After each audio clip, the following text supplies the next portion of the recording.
সদ্গুরু অবতার শ্রী শ্রী বিজয়কৃষ্ণ গোস্বামী প্রভুর শিষ্য মহাত্মা শ্রী শ্রী ময়ূর মুকুট বাবার জীবনী এখন আমরা পাঠ করছি। ভারতবর্ষে যুগে যুগে কত মনীষী সাধু সন্ত মহাপুরুষ জন্মগ্রহণ করেছেন, কত কবি সাহিত্যিক তাদের অমূল্য রচনা সম্ভার দেশকে দান করে গেছেন, কিন্তু তারা নিজেদের কথা কিচ্ছু বলে যাননি। মহাপুরুষরা সম্পূর্ণ আত্মগোপন করে ও লোকচক্ষুর অন্তরালে থেকে সাধনা করে গেছেন। কখনো কখনো তাদের ঐশ্বর্য ও শক্তির কিছু কিছু প্রকাশ দেখা গেছে, কিন্তু তাও নিতান্ত ক্ষণিকের জন্য। এই সমস্ত মহাপুরুষ সকলের অজ্ঞাতসারে আসনে আসেন এবং নিজ নিজ অভিলষিত বস্তু লাভ করে গোপনেই সাধনোচিত ধামে প্রস্থান করেন। এদেরই মধ্যে অন্যতম ছিলেন আদর্শ গুরুভক্ত মহামানব শ্রী ময়ূর মুকুট বাবা। ব্রাহ্মণ বংশজাত শ্রী শ্রী ময়ূর মুকুটজির জন্ম ব্রজমণ্ডলের অন্তর্গত বর্ষানে 1851 খ্রিস্টাব্দের 18 জুলাই, বাংলা 1258 সালের 13 শ্রাবণ সোমবার অমাবস্যা তিথিতে তার জন্ম। বাল্যকালে তার নাম ছিল লালমোহন। কেউ মোহন বলে ডাকত। তার মাতা পিতার কথা বিশেষ জানা যায় না, তবে মোহনের পিতা একজন সাধারণ মধ্যবিত্ত গৃহস্থ ছিলেন বলে অনুমান হয়। তখন গোধন ছিল গৃহস্থের বিশেষ অবলম্বন। মোহনজিও বাড়ির গরু চড়াতে নিয়ে যেতেন। সে সময় তার আনন্দে কাটত পাড়ার ছেলেদের সঙ্গে খেলাধুলায়। পড়াশোনার সঙ্গে তাকে গরুও চড়াতে হতো। একদিন মাঠে গরু চড়ানোর সময় তিনি খেলায় এত মত্ত হয়ে পড়েছিলেন যে গরুগুলির প্রতি তার দৃষ্টি ছিল না। ফলে গরুগুলি অন্যের খেতে গিয়ে ফসল নষ্ট করে দেয় এবং প্রতিবেশীরা তার মাকে দারুণভাবে অভিযুক্ত করে। এতে জননী অত্যন্ত ক্রুদ্ধ হয়ে পুত্রকে দারুণ প্রহার করেন। ফলে তিনি মূর্ছিত হয়ে পড়েন এবং শুশ্রূষার পর মূর্ছাভঙ্গে তার মনে নির্বেদ উপস্থিত হয়। তিনি সংসারে অসারতা বুঝে সার বস্তু লাভের জন্য একদিন গভীর রাত্রে গৃহত্যাগ করেন। সুকৃতির ফলে তিনি রামায়ণ সাধুদের সঙ্গ পেলেন এবং তাদের সঙ্গে অযোধ্যায় পৌঁছে এক মঠে আশ্রয় পেলেন। মঠের অধ্যক্ষ শ্রী শ্রী সীতারাম জীবন তাকে সাদরে গ্রহণ করলেন। গৃহেই তার উপনয়ন সংস্কার হয়, আর এই মঠে আসার পর মহাত্মা মঠাধ্যক্ষ তাকে কৃপা করেন।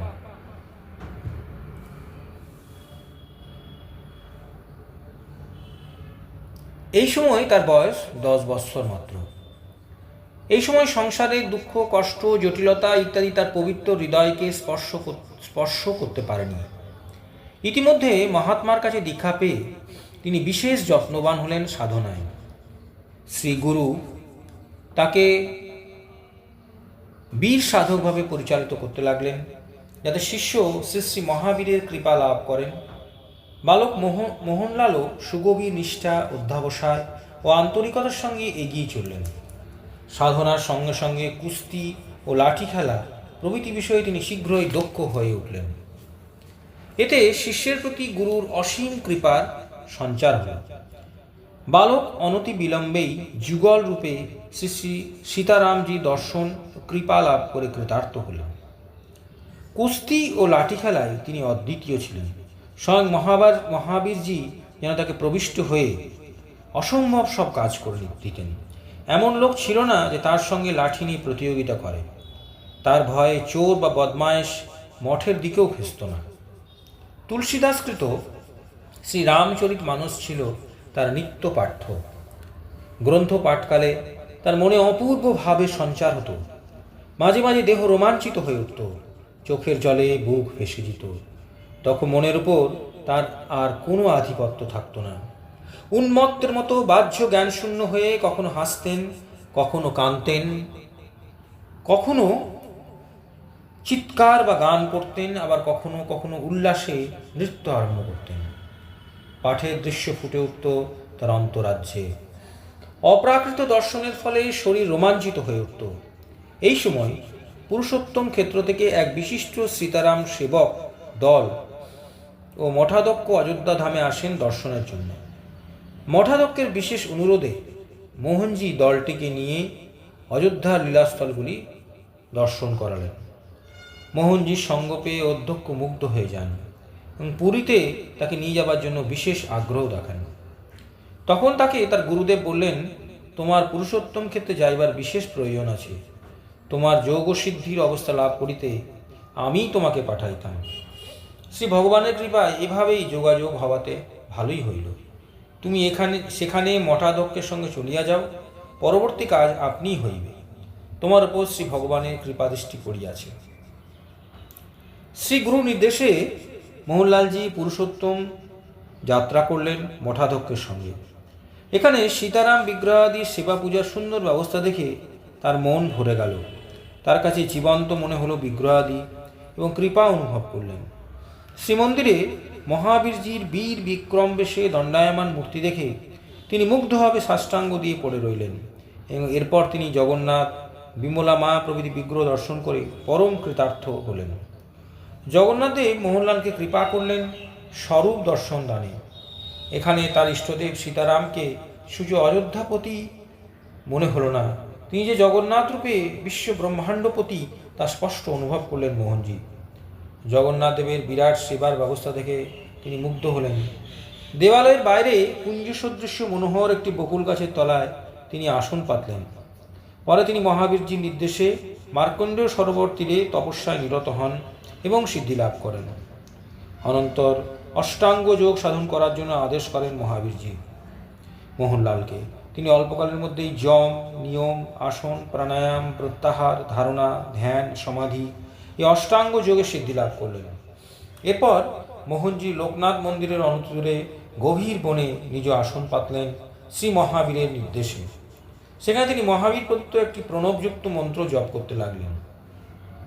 এখানে সাধনার সময় তিনি সায়াহ্নে একবার মাত্র লোকনাথ মন্দিরে প্রবেশপূর্বক শ্রী বিগ্রহকে প্রণাম ও স্পর্শ করে কতক্ষণ ভাবে মগ্ন হয়ে থাকতেন এবং বাইরে এসে সেবায়েতের হাত থেকে সামান্য প্রসাদ নিয়ে দ্রুত গতিতে আবার গভীর জঙ্গলে প্রবেশ করতেন।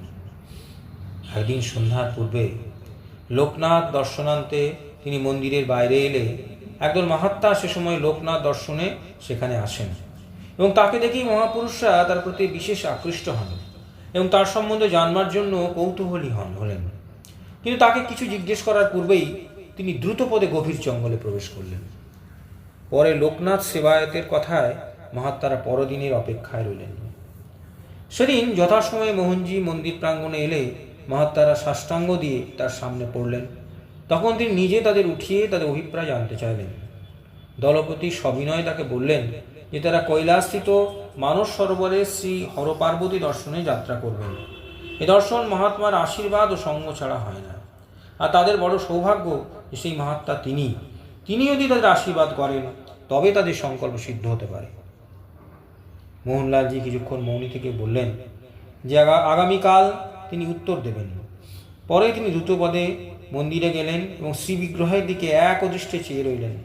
তিনি দেখলেন শ্রী বিগ্রহের জ্যোতিতে বিশ্ব ব্রহ্মাণ্ড আলোকিত হয়ে উঠেছে।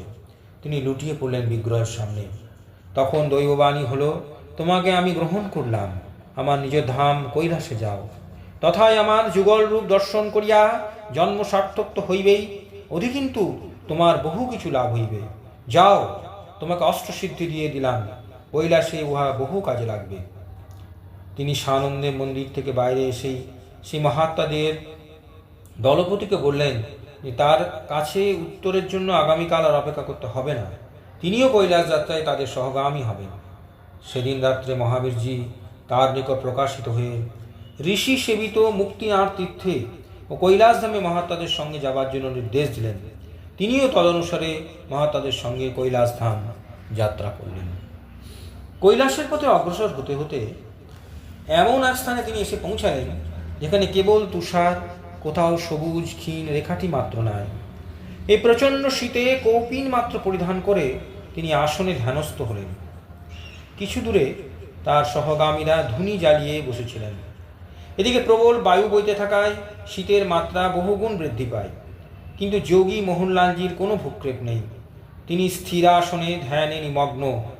এই সময় নিকটবর্তী ভুটিয়া পল্লী থেকে জয়মল অর্থাৎ গারবান নামে এক ভুটিয়া বাড়ি থেকে বের হবার সময় অনাবৃত অবস্থায় অদূরে মোহনজিকে দেখে অবাক হয়ে যান এবং পাছে মহাত্মার প্রাণহানি ঘটে সেই জন্য তার গায়ের গরম কম্বলখানি মহাত্মার গায়ে জড়িয়ে দিলেন। কম্বল গায়ে দেওয়া মাত্র তার জ্ঞান ফিরল এবং কম্বলখানি গায়ের থেকে খুলে পাশে রেখে দিলেন। জয়মল এর অসাধারণ পুরুষ দেখে তার প্রতি আকৃষ্ট হন। এবার তার পরিচয় জানার জন্য কিঞ্চিত দূরে অবস্থানরত সাধুদের জিজ্ঞেস করলে তারা বলেন যে ধ্যানরত যোগীরাজজি ভারী সিদ্ধাই মহাত্মা। জয়মল মহাত্মার প্রতি আকৃষ্ট হয়ে সেই দিনই মহাত্মার শ্রীচরণে আত্মসমর্পণ করেন।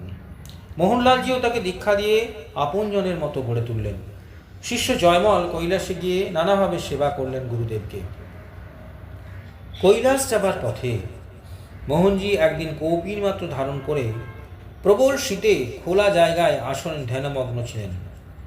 এমন সময় হিমালয় ভ্রমণরতা কোনো এক রানীমা থেকে ওই অবস্থা দেখে বিস্মিতা ও বিমুগ্ধা হয়ে তার নিকট উপস্থিত হলেন এবং নিজ মস্তকস্থিত একখণ্ড হীরক বেঁধে দিলেন মহাত্মার জটার, এই বিশ্বাসে যে হীরক ধারণে দেহে তার উষ্ণতার সঞ্চার হবে। মহারানীর স্পর্শে তার ধ্যানভঙ্গ হলে তিনি দেখলেন রানীমা কিছু দূর অগ্রসর হয়ে গেছেন। তখন তিনি হীরক খণ্ডটির মস্তক হতে নামিয়ে সরিয়ে রাখলেন, আর স্পর্শ করলেন না। হীরকের তাপ সমতা রক্ষা করতে তার যোগ শক্তি যথেষ্ট, কোনো কৃত্রিম জিনিসের সহায়তা তিনি নিতেন না। পরবর্তীকালে তার পাহাড়ি ভক্তের সংখ্যা প্রচুর হয়, আর জয়মল ছিলেন তার সর্বশ্রেষ্ঠ সেবক ও প্রিয়জন। কাশ্মীর, নেপাল প্রভৃতি স্থানেও তার ভক্তের সংখ্যা কম ছিল না। স্বয়ং নেপালের রাজা তাকে গুরুর মতো শ্রদ্ধা ভক্তি করতেন। মোহনজি শেষে পৌঁছালেন কৈলাসে এবং হরপার্বতীর শ্রীচরণ দর্শন করে আত্মহারা হয়ে যান। বিশ্বজননী পার্বতীর স্নেহপুষ্ট মোহনজি নতুন এক জীবন রস লাভ করে জনক জননীর শ্রীচরণ বন্দনান্তে বিদায় গ্রহণ করলেন।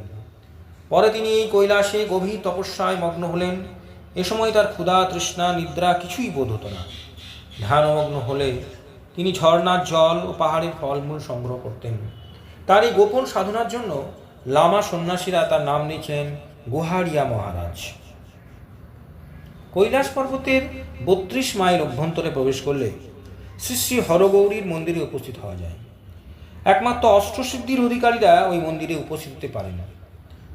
ইতিপূর্বে মোহনজির অষ্টসিদ্ধি লাভ হওয়ায় তিনি তার ইচ্ছা মতো হরগৌরী দর্শনে যেতে পারলেন। তিনি সর্বভাবে শ্রী ভগবানে আত্মসমর্পণ করার ফলে একদিন গোপেশ্বর মহাদেব তার নিকট আবির্ভূত হয়ে বললেন, এখন থেকে তুমি বিশ্ব সংসারের আত্মার সহিত একাত্ম হইয়া সংবেদনময় হইলে। এই সংবেদনময় হওয়াই শ্রী ভগবানের রসানুভূতি রাজ্যে রসানন্দ সম্ভোগের আদি অবস্থা। ইহার পরের অবস্থা রসরাজ্যের সম্ভোগ, অর্থাৎ স্বয়ং ভগবান শ্রীকৃষ্ণের লীলা রস সম্ভোগ। এই সম্ভোগ সম্পূর্ণরূপে স্বয়ং ভগবান শ্রীকৃষ্ণের কৃপাদান স্বরূপ। মোহনলালজি সাধনায় নিজেকে নিরত রাখলেন সদা সর্বদা। এইভাবে কিছুদিন কেটে গেলেও তার মধ্যে কোনো লীলাগত বস্তুর আবির্ভাব না দেখে তিনি ভাবলেন বোধহয় সাধনায় কোনো ত্রুটি হতে পারে। তার মনের অস্থিরতার সীমা নাই।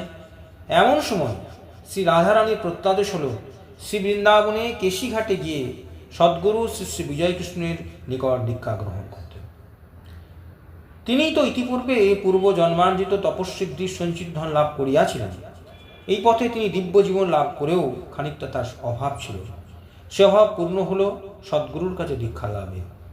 সিদ্ধির পর সিদ্ধি এবং অবস্থার পর অবস্থা লাভ করে পরিশেষে ব্রজ প্রেম রসের ভাণ্ডারী এবং দাতা স্বয়ং সদ্গুরু শ্রী বিজয়কৃষ্ণের কৃপা লাভে মোহনলালজি ডুবে গিয়েছিলেন ব্রজভাবরূপ সিদ্ধ অবস্থায়। তখন থেকে তার প্রতি ভগবান শ্রীকৃষ্ণের অজস্র কৃপা বর্ষিত হতে লাগলো। সদ্গুরুর কৃপা সাপেক্ষ হল এই পরম সম্পদ।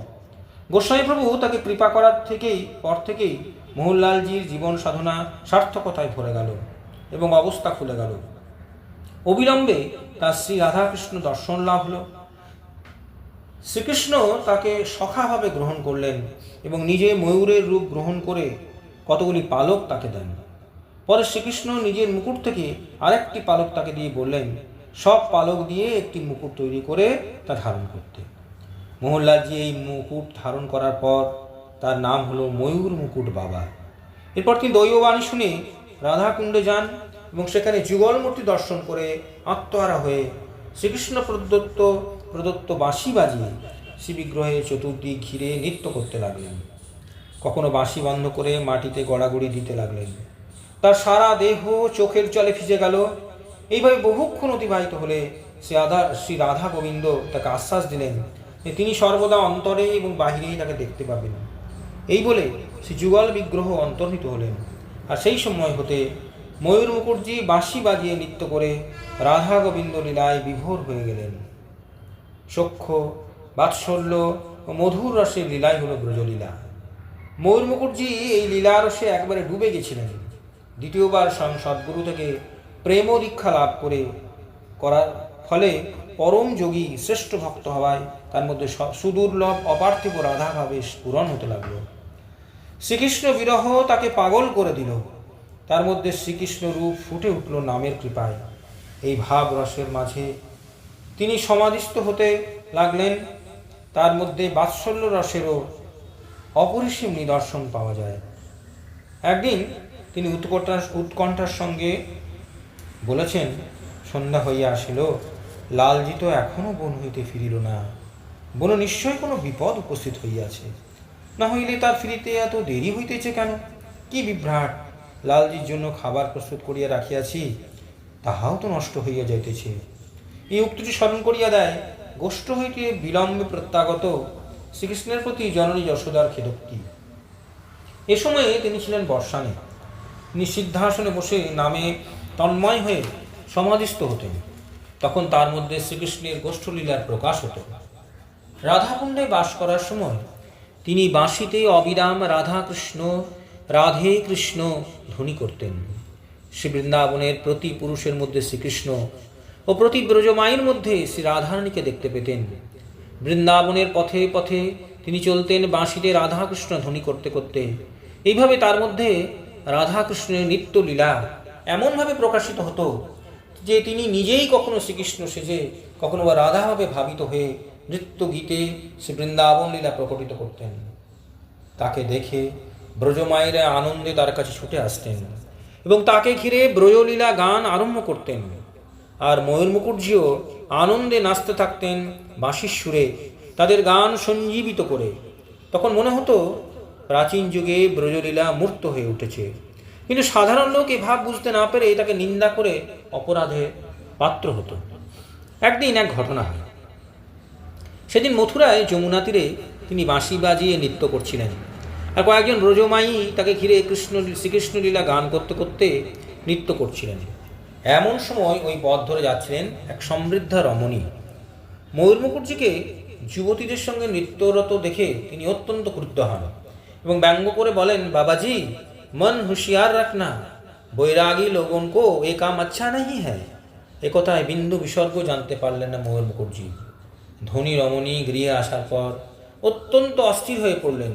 শরীরে জ্বালা আরম্ভ হলো আর সঙ্গে সঙ্গে রক্ত ও ভেদ বমি হতে লাগলো। তখন রমণীর মনে হলো মহতের অবমাননার ফলে এই শাস্তি। শেষে তিনি স্বামীর কাছে সব খুলে বললেন। স্বামী অত্যন্ত ভীত হলেন। এইভাবে যে মহতের অবমাননা কিশোরী কিছুতেই সহ্য করেন না, তাই স্ত্রীর এই শাস্তি। স্বামী জানতেন ময়ূর মুকুটজি সাক্ষাৎ শ্রীকৃষ্ণ সখা এবং পরম রসিক মহাজন এবং সর্বদা তিনি ব্রজভাব ও লীলারসে বিভোর হয়ে থাকেন। তিনি ছুটে গেলেন তার কাছে যমুনা তীরে।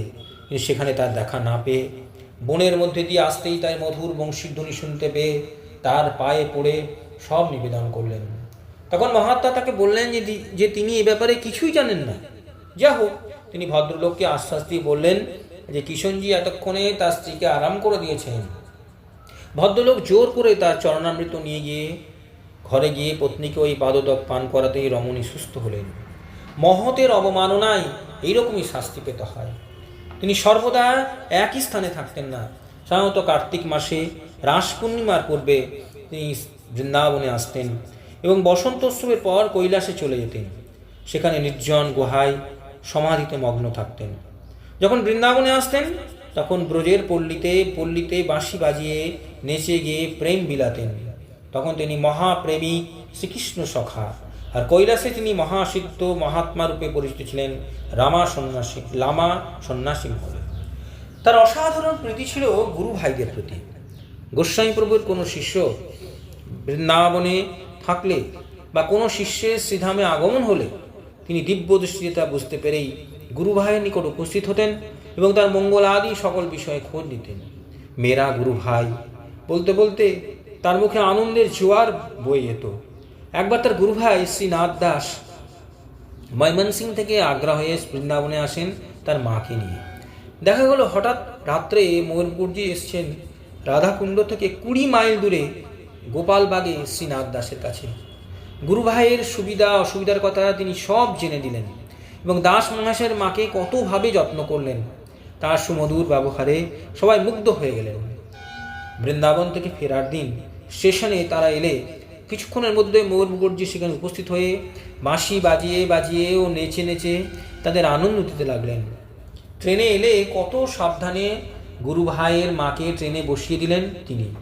বৃন্দাবনে তাদের আসার কথা বা সেখান থেকে চলে যাবার দিনক্ষণ কিছুই ময়ূর মুখর্জিকে জানানো হয়নি, অথচ তিনি সবই জানতে পেরে গুরু ভাইয়ের কাছে এসে তাদের আনন্দ দান করলেন।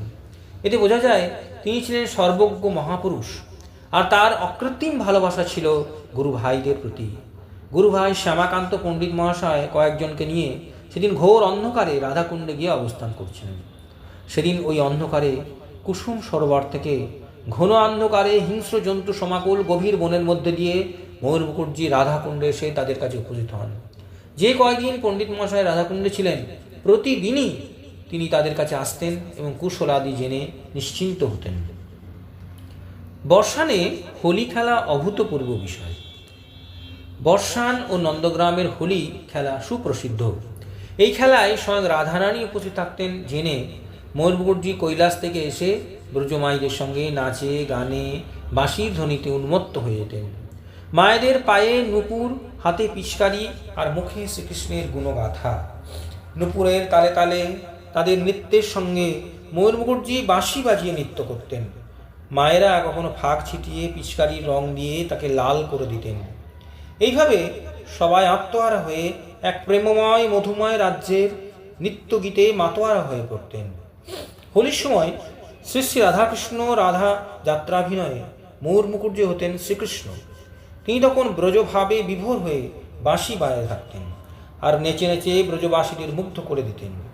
পরিবেশটি এরূপ মধুরতায় রূপান্তরিত হতো যে সবাই মনে করতেন সত্য সত্যই শ্রীকৃষ্ণের লীলার পুনরাবির্ভাব হয়েছে। অভিনয়ে দর্শকগণ রসানন্দে ডুব দিতেন রাধাকৃষ্ণের অপ্রাকৃত প্রেমলীলার আস্বাদন পেয়ে। এই সময় 84 ক্রোশ বৃন্দাবনের মহান্ত মহারাজ ছিলেন শ্রী রামদাস কাঠিয়া বাবা। তিনি ময়ূর মুখর্জিকে প্রজপ্রেম রসসিদ্ধ মহাত্মা বলে জানতেন।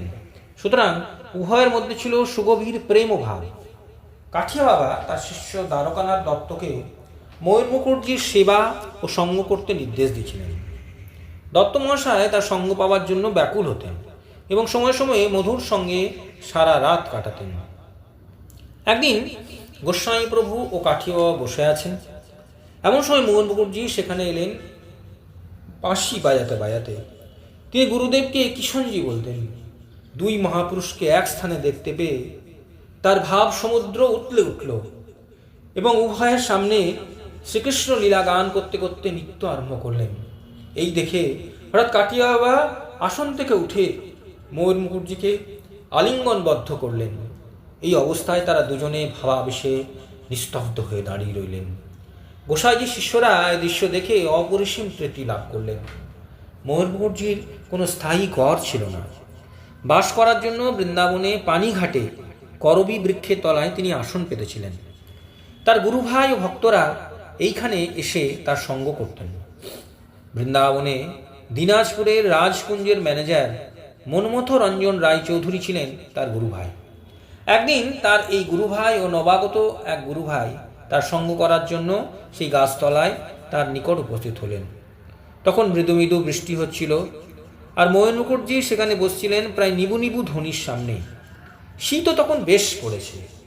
ধুনির তাপ পাওয়ার জন্য সবাই বসলেন সেখানে, কিন্তু তাপের পরিবর্তে ঠান্ডা লাগতে থাকায় সে কথা ময়ূর মুখর্জিকে বললে তিনি বললেন, ভাই মন্মথ, ধুনি তো নিভে নাই। কিষণজি অর্থাৎ গোস্বামী প্রভু ধুনি রক্ষা করছেন, এই বলে তিনি ধুনিতে চিমটে দিয়ে খোঁচা দিতেই তাতে আগুন দেখা গেল। এবার গুরু ভাইরা সবাই মিলে সৎপ্রসঙ্গ নিয়ে আলোচনা করতে লাগলেন। রোদ, বৃষ্টি, ঝড় ইত্যাদি প্রাকৃতিক কোনো দুর্যোগেই ময়ূর মুকুটজি কোনো ঘরে আশ্রয় নিতেন না। তিনি সব সময় ছিলেন গুরু নির্ভরশীল এবং অনিকেত। বিখ্যাত সংস্কৃত মহাপণ্ডিত বৈকুণ্ঠনাথ বেদান্ত বাচস্পতি বলেছেন যে সংস্কৃত শাস্ত্রে অসাধারণ দক্ষতা ছিল ময়ূর মুকুটজির। তার সংস্কৃত উচ্চারণ অতীব সুষ্ঠু ও মধুর ছিল। একদিন তার মুখে ষট সন্দর্ভ ও অন্যান্য শাস্ত্রের মর্মগত অর্থ ও বিচারাদি শুনে বাচস্পতি মহাশয় স্তম্ভিত হয়ে যান। সব ভাষাই তিনি বুঝতে পারতেন। তিনি বলতেন যে পরম ব্রহ্মকে জানলে কিছুই অজানা থাকে না। তস্মিন জ্ঞাতে সর্বমেব বিজ্ঞাতং ভবতি, এই শ্রুতিবাক্য সত্য হয়েছিল তার বিষয়ে। বাচস্পতি মশাই বলেছেন যে তিনি ময়ূর মুকুটজিকে বিভিন্ন সময়ে নানা অবস্থার ভিতর হিন্দি, সংস্কৃত, ইংরেজি, বাংলা, পাহাড়ি, তেলেগু ভাষা ব্যবহার করতে দেখেছেন। প্রিয়নাথ মুখোপাধ্যায় নামে এক ব্যক্তি কলেরায় আক্রান্ত পুত্রের সংবাদ না পেয়ে বাচস্পতি মহাশয়কে অনুরোধ করেন জ্যোতিষ গণনায় জানবার জন্য। তার অনুরোধে বাচস্পতি মহাশয় জ্যোতিষের লাগ্নিক মতে গণনা চক্র অঙ্কিত করলে হঠাৎ ময়ূর মুকুটজি সেখানে উপস্থিত হন। তিনি অঙ্কিত চক্র দেখে বললেন, সবই বুজরুকি করা হয়েছে, পুত্রটি আরোগ্য লাভ করেছে, শীঘ্রই সংবাদ আসবে। তাহাই হইল। তারা উপস্থিত থাকতে থাকতে তার সংবাদ এলো।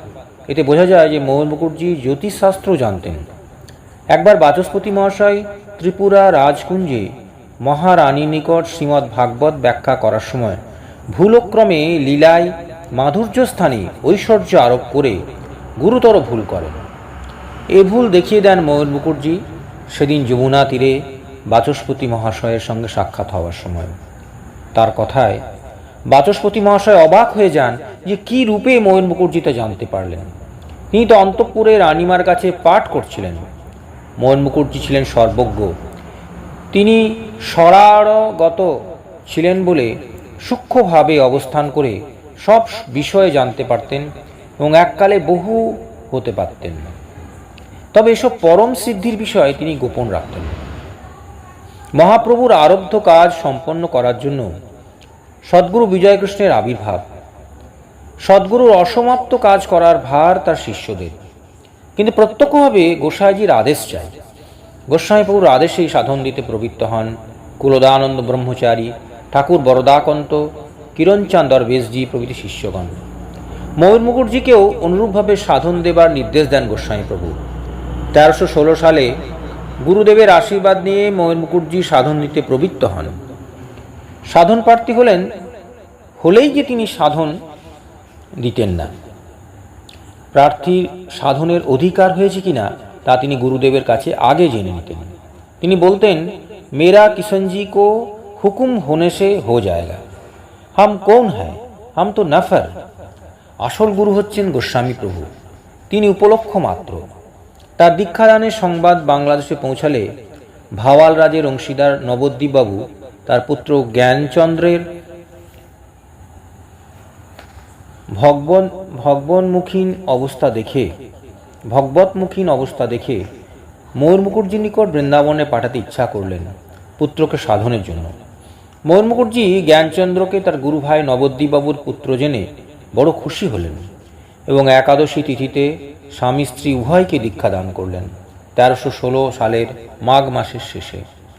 পরের দিন দ্বাদশীর দিন প্রায় 300 জন সাধু মহাত্মার সেবা করানোর পর আরও বহু সংখ্যক গৃহী ভক্তদের পরিতোষপূর্বক ভোজন করানো হলো। ময়ূর মুকুটজি গোসাইজির অত্যন্ত প্রিয় ছিলেন। শিষ্য নিজেই একদিন বললেন, কিষণজি হামকো যোগ জীবন সে জাস্তি প্যার করতে হ্যাঁ। প্রভুর স্নেহ ভালোবাসা পেয়ে তিনি যেমন কৃতার্থ হয়েছিলেন, সেরূপ স্নেহ ও প্রীতির চক্ষে দেখতেন তিনিও নিজের শিষ্যদের। সর্বজীবে প্রেম ও প্রীতি দেখিয়ে গেছেন গোস্বামী প্রভু। নরনারায়ণ সেবা, পুরীতে বিরাট দানযজ্ঞ, বানরদের খাদ্য প্রদান, গরু বাছুরের জন্য ঘাস সংগ্রহ, রাজপথের পাশে জলাধার নির্মাণ ও ও জলপূর্ণ করে রাখা পশুপক্ষী তৃষ্ণা নিবারণের জন্য, পাখিদের আহারের জন্য শস্য বিকিরণ ইত্যাদি বহু নিদর্শন আছে। তার আদর্শে উদ্বুদ্ধ হয়ে শিষ্য ময়ূর মুকুটজিও শ্রীগুরু নির্দেশিত পথ অনুসরণ করে চলতেন। ময়ূর মুকুটজির কাছে বানরেরা রোজই আসত একটু বেলা হলে। তাদের কলা, ছোলা, চাল, মুরকি প্রভৃতি খেতে দিতেন। ময়ূর মুকুটজির বাংলাদেশে আগমন এক আশ্চর্য ঘটনা। তখন তিনি শ্রীবৃন্দাবনে। 1318 সালে কার্তিক মাসে তার অন্যতম শিষ্য চাঁদমোহন কলকাতা থেকে বৃন্দাবনে আসেন গুরুজি দর্শনে। চাঁদমোহনকে গুরুজি আদর করে ডাকতেন চন্দন দাস নামে। শিষ্য এসেই দেখেন যে গুরুজি কোথাও যাবার জন্য আসনাদি গুটিয়ে প্রস্তুত হয়েছেন। শিষ্যকে দেখেই আনন্দে ময়ূর মুকুটজি বললেন, দেখো কিষণজি কি দয়া, নতুন দেশে যাইব, কিছুই জানা নাই সেখানকার অসুবিধা দূর করতেই তার কৃপা। কিষণজি অল্পক্ষণ পূর্বে আমার এখানে প্রকাশিত হইয়া বলিলেন, তুমি আমার বাংলাদেশে যাও, সেখানে আমার আশ্রম ওর বহু শিষ্যবর্গ রহিয়াছেন। তাদের ছেলে পিলে ও অপরাপর ভক্তবৃন্দ যাহারা আমার এ সাধন পাইবে, তাহাদিকে তোমার মাধ্যমে এ বস্তু দান করিতে তোমাকে সেখানে পাঠানো হইতেছে। তোমাকে সঙ্গে লইয়া যাইবার উপযুক্ত লোকও আসিয়া পৌঁছিতেছে, তুমি তৈয়ারি থাকো। কিষণজির কৃপা দেখো, তোমাকে আনিয়া দিলেন। ময়ূর মুকুটজি নানা কারণে বাংলাদেশের প্রতি আকৃষ্ট হয়েছিলেন। তার মধ্যে প্রধান হল তার কিষণজির দ্বিতীয় স্বরূপ গেন্ডারিয়া আশ্রম দর্শন করা। আবার গোস্বামী প্রভু নিজে প্রকাশিত হয়ে বাংলাদেশে যাওয়ার জন্য শিষ্যকে নির্দেশ দেওয়ায় ময়ূর মুকুটজির আনন্দের সীমা রইল না। বেলা 1:30টার সময় তিনি বাংলাদেশের উদ্দেশ্যে রওনা হয়ে প্রথমে কাশীতে এলেন। গুরুভাই মন্মথবাবুর ব্যবস্থাপনায় তিনি উঠলেন বাঙালি টোলার কাকিনার ছত্রে। এখানে অন্যান্য গুরুভাইদের দেখে তিনি বড়ই উল্লসিত হলেন। মণিকর্ণিকার ঘাটে স্নানান্তে অন্নপূর্ণা বিশ্বেশ্বর দর্শনপূর্বক তিনি পরমানন্দে বাঁশি বাজিয়ে নৃত্য করতে লাগলেন। অনেকেই শ্রীকৃষ্ণ সখাবেশে মহাত্মার কথা অনেক দিন থেকে শুনে আসছিলেন। এইবার তারা তাকে প্রত্যক্ষ করে জীবন ধন্য মনে করলেন। অতঃপর কলকাতার পথে রওনা দিলেন ময়ূর মুকুটজি শিষ্য চন্দন দাসকে নিয়ে। যথা সময়ে হাওড়া স্টেশনে ট্রেন পৌঁছলে গুরুদেবকে এক ঘোড়ার গাড়িতে করে শিষ্য চন্দন দাস নিয়ে আসলেন 43 নম্বর বাঁশতলা স্ট্রিটে নবদ্বীপ বাবুর গদি বাড়িতে। বাইরে আসন পাতার অসুবিধার জন্য ময়ূর মুকুটজিকে আসন পাততে হলো ভিতরে। তার আগমন সংবাদ পেয়ে তার বহু গুরুভাই এসে তার মধুর সঙ্গ করতে লাগলেন। তিনি এখানে 4-5 দিন ছিলেন। কয়েকজন দীক্ষাও পেলেন এখানে। এদের মধ্যে কলেজের ছাত্রও ছিল। ঢাকা রওনা হওয়ার পূর্বে তার ইচ্ছা ছিল পুরীর সমাধি মন্দির দর্শন করে যাবার। তার ইচ্ছা অনুসারে কয়েকজন শিষ্য সব ব্যবস্থা করলেন এবং পুরী এক্সপ্রেসে রওনা হয়ে পরের দিন সকালে পুরী স্টেশনে পৌঁছলেন। শ্রী শ্রী জগন্নাথ দেবের মন্দিরের চূড়া দেখেই তিনি প্রণাম করলেন এবং সমাধি আশ্রমের সেবায়েত ও অন্যান্য গুরুভাইরা তাকে অগ্রসর হয়ে অভ্যর্থনা করে নিয়ে আসলেন। সমাধি মন্দিরে গিয়ে তিনি সাষ্টাঙ্গ প্রণাম করলেন। ভাবাবিষ্ট দেহে ও গলদশ্রু নয়নে কতক্ষণ স্থিরভাবে পড়ে থাকলেন। পরে মন্দিরের সামনে আম গাছটির নিচে আসন পেতে ধুনি জ্বাললেন। পরে চা পান করে 2জন শিষ্য সহ তিনি গেলেন শ্রী জগন্নাথ দর্শনে। দিব্য প্রেমিক ময়ূর মুকুটজি জগন্নাথকে দেখতে পেয়ে সাত্ত্বিক ভাব বিকারে আনন্দে বাঁশি বাজিয়ে বাজিয়ে নৃত্য করতে লাগলেন। উপস্থিত জনমণ্ডলী নিজেদের ধন্য মনে করলেন এই মধুর ভাব ও দৃশ্য দেখে। তিনি একদিন চন্দন পুকুরে স্পর্শ স্নান করে বললেন যে সেই পুকুরে সর্বতীর্থের জল আছে। একদিন তিনি সমুদ্র তীরে গিয়েই ধ্যানমগ্নভাবে বসে পড়লেন। অনেকক্ষণ পরে সমুদ্র থেকে কয়েক অঞ্জলি জল মাথায় দিয়ে আশ্রমে চলে আসেন। পুরীর মার্কেন্ডেয় সরোবর পঞ্চতীর্থের অন্যতম। মার্কেন্ডেয় মুনি এখানে তপস্যা করে সিদ্ধি লাভ করেন এবং 30 বৎসর পূর্বে ময়ূর মুকুটজিও এই সরোবর তীরে বটবৃক্ষ মূলে তপস্যা করেছেন এবং তাতে মার্কেন্ডেয় মুনির বিশেষ কৃপা লাভ করেন। পুরীতে থাকাকালীন তার সর্দি জ্বর হয় গুরুতরভাবে। তার নাক, মুখ ও চোখ দিয়ে অবিশ্রান্ত জল পড়তে থাকে। শেষে জটিয়া বাবার প্রসাদী বাদামের হালুয়া সেবনে তার অসুখ সেরে যায়। এখানে 3 দিন ছিলেন। সর্বদাই তিনি গুরু ভাইদের সঙ্গে গুরু কিষণজির গুণগানে তন্ময় হয়ে থাকতেন। তার গুরুভাই পার্বতীচরণ বসুর 2 বালক পুত্র অমল ও বিমলকে তিনি দীক্ষা দান করেন। পুরী থেকে রওনা হয়ে তিনি ঢাকায় এলেন 1318 সালের অগ্রহায়ণ মাসে তার অন্যতম শিষ্য চন্দন দাসকে নিয়ে। স্টেশনে বহু লোক ছুটে আসে তার দর্শনের জন্য। তাদের মধ্যে ছিলেন রায় সাহেব বিধুবাবু। তিনি অধ্যাত্ম বিষয়ে ছিলেন অনেক উন্নত। তাই ময়ূর মুকুটজি তার কাছে একেবারে অপরিচিত হলেও বিধুবাবু ছুটে আসলেন তার কাছে এবং ময়ূর মুকুটজিও তাকে গাঢ় আলিঙ্গনাবদ্ধ করলেন, যেন কতদিনের চেনা উভয়ের। পরে রায় সাহেবের ছেলে ও নাতি দীক্ষাপ্রাপ্ত হন মহাত্মার কাছে। ঢাকার চন্দন দাসের বাড়িতে ছিলেন তিনি। 3 দিন পরে রাজফুলবেড়িয়ায় আসন গ্রহণ করলেন তার গুরু ভাই নবদ্বীপবাবুর বাড়িতে। নবদ্বীপবাবুর পরিবার ধন্য হয়ে গেছেন মহাত্মার শুভ আগমনে। শিষ্য জ্ঞানচন্দ্র ও পরিবারের অপর সকলে, গদির কর্মচারীরা ও ভৃত্যবর্গ প্রত্যেকেই মহাত্মার শ্রীচরণ স্পর্শ করে ধন্য হলেন। মহাত্মার শুভ আগমনের সংবাদ তড়িৎ গতিতে সর্বত্র ছড়িয়ে পড়ায় কাতারে কাতারে লোক আসতে লাগলো মহাত্মা দর্শনের জন্য। কেউ কেউ প্রশ্ন করলেন, তিনি হাসি মুখে তার সদুত্তর দিচ্ছিলেন।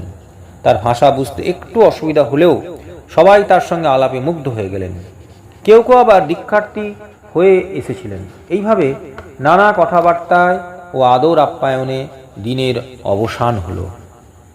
সন্ধ্যায় ধূপ ধুনা দেওয়ার পর চতুর্দিক সুরভিত হয়ে উঠল।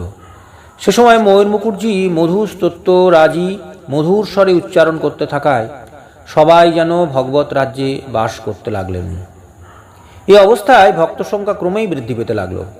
শ্রী ভগবানের রূপ গুণ ও লীলা বিষয়ে তিনি এমন জীবন্ত বর্ণনা দিতে লাগলেন যে তাতে সময় যে কোথা দিয়ে চলে গেল কেউ বুঝতেই পারেননি। শেষে অধিক রাত হয়েছে ভেবে ভক্তরা মহারাজকে প্রণাম করে শস্যগৃহে গমন করলেন। পরের দিন সকালে ময়ূর মুকুটজি তার শিষ্য চাঁদমোহন বাবু ও নন্দলাল বাবুর বাড়িতে গিয়ে কয়েকজনকে দীক্ষা প্রদান করলেন। নহে অগ্রহায়ণ। চাঁদমোহন বাবুর বাড়ি থেকে রওনা হয়ে নবদ্বীপচন্দ্রের বাড়ির দিকে প্রস্থান করলেন। সেখানে পৌঁছে আমবাগানের একটি বড় গাছের তলায় তিনি আসন পাতলেন। তার আগমন সংবাদে অনেক ভক্ত এসে উপস্থিত হলেন। পরদিন সকালে তিনি ঢাকায় যেতে প্রস্তুত হলেন। ঠিক হলো যে মহারাজজি মিরপুর পর্যন্ত পায়ে হেঁটে সেখান থেকে ঘোড়ার গাড়িতে ঢাকা চলে যাবেন। তার এই যাত্রাপথে কয়েকজনের অলৌকিকভাবে দীক্ষা হয়। 10ই অগ্রহায়ণ তিনি রওনা হলেন সকালে শিষ্য চাঁদমোহনকে সঙ্গে নিয়ে। কিন্তু তিনি সরল রাস্তা না ধরে একটি সাধারণ পথ ধরে চললেন। সকলে অবাক হলেন তার এই পথ চলায়। কিন্তু মহাপুরুষের কাজ সাধারণ লোকের কাছে অজ্ঞাতই থাকে। আগের দিন অর্থাৎ 9ই অগ্রহায়ণ নবদ্বীপচন্দ্রের বাড়ির দিকে ময়ূর মুকুটজি যাবার সময় রাজফুলবেড়িয়ার বিশ্বনাথ ডাকনাম বিশু পথে অপূর্ব বেশধারী সন্ন্যাসীকে দেখে পরম বিস্মিত হয়ে দৌড়ে এসে মাটিতে পড়ে তাকে প্রণাম করল এবং তার সঙ্গে সঙ্গে চলতে লাগলো। বিশুর প্রবল বাসনা মহারাজজির কৃপা লাভে, তাই সে তার সঙ্গ করতে লাগলো। অন্তর্যামী মহারাজ বিশুর মনের কথা জানতে পেরে একেবারে তার বাড়ি চলে গেলেন। পরের দিন পায়ে হেঁটে। তখন বিশুর স্ত্রী গোবর দিয়ে ঘর লেপছিল। সে মহাপুরুষকে দেখেই সংকুচিত হয়ে ঘরের একপাশে গিয়ে দাঁড়ালো। কিন্তু মহারাজ বাঁশি বাজিয়ে নাচতে নাচতে বিশু ও তার স্ত্রীর কানে মন্ত্র দিলেন। তখন উভয়ের দেহে মনে ও প্রাণে এক অপূর্ব ভাবের সঞ্চার হলো। তারা একেবারে অভিভূত হয়ে পড়ল। তখনই আবার এক অভূতপূর্ব ঘটনা ঘটল। তারা সবাই নবদ্বীপচন্দ্রের বাড়ি থেকে বেশ কিছু দূর চলে আসলে নবদ্বীপচন্দ্রের পুরোহিত নটবর চক্রবর্তী বিপরীত দিক থেকে হঠাৎ ময়ূর মুকুটজির সামনে এসে উপস্থিত। তখন পুরোহিত মহাশয়েরও মহাভাগ্যোদয়ের ক্ষণ আসন্ন। তাই পথিমধ্যে তাকে কৃপা করলেন মহারাজজি মহামন্ত্র দান করে। এই 3 জনের অকস্মাৎ কৃপালাভের ঘটনায় বোঝা যায় যে সদ্গুরু দীক্ষার সময় অসময় স্থান অস্থান কিছুরই অপেক্ষা রাখেন না। গোস্বামী প্রভু এইভাবে ময়ূর মুকুটজিকে দিয়ে কৃপা বিতরণ করতে লাগলেন। পরে মিরপুর পৌঁছে সেখান থেকে ঘোড়ার গাড়িতে করে তিনি ফিরে আসলেন ঢাকায়। আবার আনন্দ হাটের সৃষ্টি হলো নবদ্বীপচন্দ্রের বাড়ির ছাদে। বহু লোক আসতে লাগলেন দর্শনার্থী হয়ে এবং অনেকে দীক্ষা প্রার্থী হলেন। বিকেল বেলায় তার গুরু ভাইয়ের সঙ্গে তিনি পায়ে হেঁটে গেলেন গুরুর আশ্রমে গেন্ডারিয়ায় এবং সেখানে গিয়ে আসন পাতলেন জাম গাছতলার যেখানে ধুলটের সময় তিন প্রভুর আসন পাতা হয়েছিল। তিনি আশ্রমে কুটির ও বন ঘুরে বলেছিলেন, এই স্বরূপ মে সচ শ্রী বৃন্দাবন মালুম হতা হয়। তিনি ভাবে অভিভূত হয়ে গেলেন আশ্রম দেবতার অপার করুণায়। তার অপার আনন্দের প্রকাশ হচ্ছিল মুহুর্মুহু ভজন গানে। সেদিন সারা রাত তিনি কাটালেন জামতলাতে। তিনি ছিলেন একান্ত গুরু নির্ভরশীল। একসময় গুড়ি গুড়ি বৃষ্টি নামল। সবাই থেকে অনুরোধ করলেন ঘরে উঠে আসতে, কিন্তু তিনি কৃষ্ণজির উপর নির্ভর করে রইলেন। পরে বেশি বৃষ্টি পড়লে তার গুরু ভাইরা চলে গেলেন নিরাপদ আশ্রয়ে, কিন্তু ময়ূর মুকুটজির গুরু নির্ভরশীল হয়েই গাছতলায় রইলেন। দেখতে দেখতে সব পরিষ্কার হয়ে গেল এবং শুভ্র জ্যোৎস্না ফুটে উঠল। তার এই নির্ভরতা দেখে সবাই বুঝতে পারলেন তার মহিমা। সেদিন গভীর রাত পর্যন্ত নাম কীর্তন হলো এবং কীর্তনান্তে লুট দিয়ে অনুষ্ঠান সমাপ্ত হলো। পরের দিন তিনি অনেককে কৃপা করলেন দীক্ষা দিয়ে। পরে তার শিষ্য জ্ঞানচন্দ্র গুরুদেবকে তার বাড়িতে নিয়ে যাওয়ার জন্য প্রার্থনা করলেন। তদ অনুসারে তিনি গুরু ভাইদের কাছে বিদায় নিয়ে ও আশ্রমকে প্রণাম করে খানিকটা হেঁটে এবং খানিকটা ঘোড়ার গাড়িতে বড় কাটায় পৌঁছালেন প্রায় ঘণ্টাখানেকের মধ্যে। তখন সেখানে আনন্দের হাট বসল। এই সময় বহু দীক্ষার্থী তার কাছে উপস্থিত হলেন। তিনি বললেন যে গুরুজির হুকুম ছাড়া তার সাধ্য নেই। এই বলে তিনি কিছুক্ষণ স্থিরভাবে থেকে পরে বলে উঠলেন যে হুকুম হয়েছে, যিনি প্রার্থী হবেন তিনিই দীক্ষা পাবেন। সেদিন সকলের কি আনন্দ! একটা মধুর স্মৃতি রয়ে গেল সকলের মনে। এই দিন আরেকটি বিস্ময়কর ঘটনা হয়। জ্ঞানচন্দ্রের গুরুভাই চাঁদমোহনবাবু দারুণ জ্বরের সংবাদ এলো। বড় বড় ডাক্তার নিরাশ হয়েছেন। রোগীর জীবনের আশা নেই শুনে জ্ঞানচন্দ্র তার গুরুকে তখন সব জানালেন। ময়ূর মুকুটজি কিছুক্ষণ স্থির হয়ে বসে রইলেন। অজ্ঞান অবস্থায় চাঁদমোহন দেখতে পেলেন দুটি দিব্য মূর্তি ছাদের ভিতর দিয়ে নিচের দিকে নামছে। একটি মূর্তি তার নিজ গুরুর, অপরটি গোস্বামী প্রভুর। বিছানায় এসে তার গুরুজি তাকে তুলে নিয়ে কিষণজির পাদপদ্মে রেখে দিলেন। সঙ্গে সঙ্গে রোগীর দুঃখ, তাপ, জ্বালা, যন্ত্রণা কোথায় মিলিয়ে গেল। তিনি দ্রুত আরোগ্য লাভ করতে লাগলেন। ডাক্তাররা দেখে অবাক। তারা বললেন তাদের বিদ্যা এই গুরুশক্তির কাছে একেবারে তুচ্ছ। বড় কাটরায় শিষ্য নবদ্বীপচন্দ্রের বাড়িতে 4 দিন থেকে তিনি সকলকে আনন্দ দিতে থাকলেন নানা ভাগবত প্রসঙ্গে। কখনো গাছের ডালে বসে বাঁশি বাজাতেন, কখনো শ্রীকৃষ্ণ সেজে মধুর অভিনয় করতেন, কখনো নৃত্য করতেন, কখনো হাসতেন, ঠিক চঞ্চল বালকের মতো। 4 দিন বড় কাটরায় থাকার পর 16ই অগ্রহায়ণ তিনি আবার গেন্ডারি আশ্রমে শ্রী গুরুস্থানে এলেন এবং সেদিন সারা দিন রাত তার কেটে গেল গুরুভাইদের সঙ্গে সাধন, ভজন, কীর্তন ও আলাপনে। তার কাছে গুরুভাই সঙ্গ ছিল শ্রেষ্ঠ সম্পদ রূপ। তিনি স্পষ্ট বলেছেন, आप लोग हमको कृतार्थ करने आ गए, हम धन्य हो गए, हम धन्य हो गए। গেন্ডারিয়া স্থানটি প্রকৃতই সাধন ভজনের স্থান। পূর্বে এখানে বহু শক্তিমান সাধক মুসলমান ফকিররা বাস করে সাধন করে গেছেন। পরের দিন বহু ভক্ত আসেন মহারাজকে দেখতে। সেদিন বহু লোক সাধন লাভ করেন। তার সম্মানে সেদিন গেন্ডারিয়া আশ্রমে মহোৎসব হয়। চারিদিক থেকে তার গুরু ভাইরা সপরিবারে এই উৎসবে যোগদান করে মহা আনন্দের সৃষ্টি করেন। চারদিকেই শুধু আনন্দের জোয়ার। সদালাপ, দীক্ষাদান ও ভজন কীর্তনাদ্যে দিন যে কোথা দিয়ে অতীত হলো তা বোঝা যায়নি। মহারাজের উপস্থিতিতে সেই আনন্দের বন্যা বয়ে গেল গেন্ডারিয়া আশ্রমে। জয় গুরু, জয় গোসাই।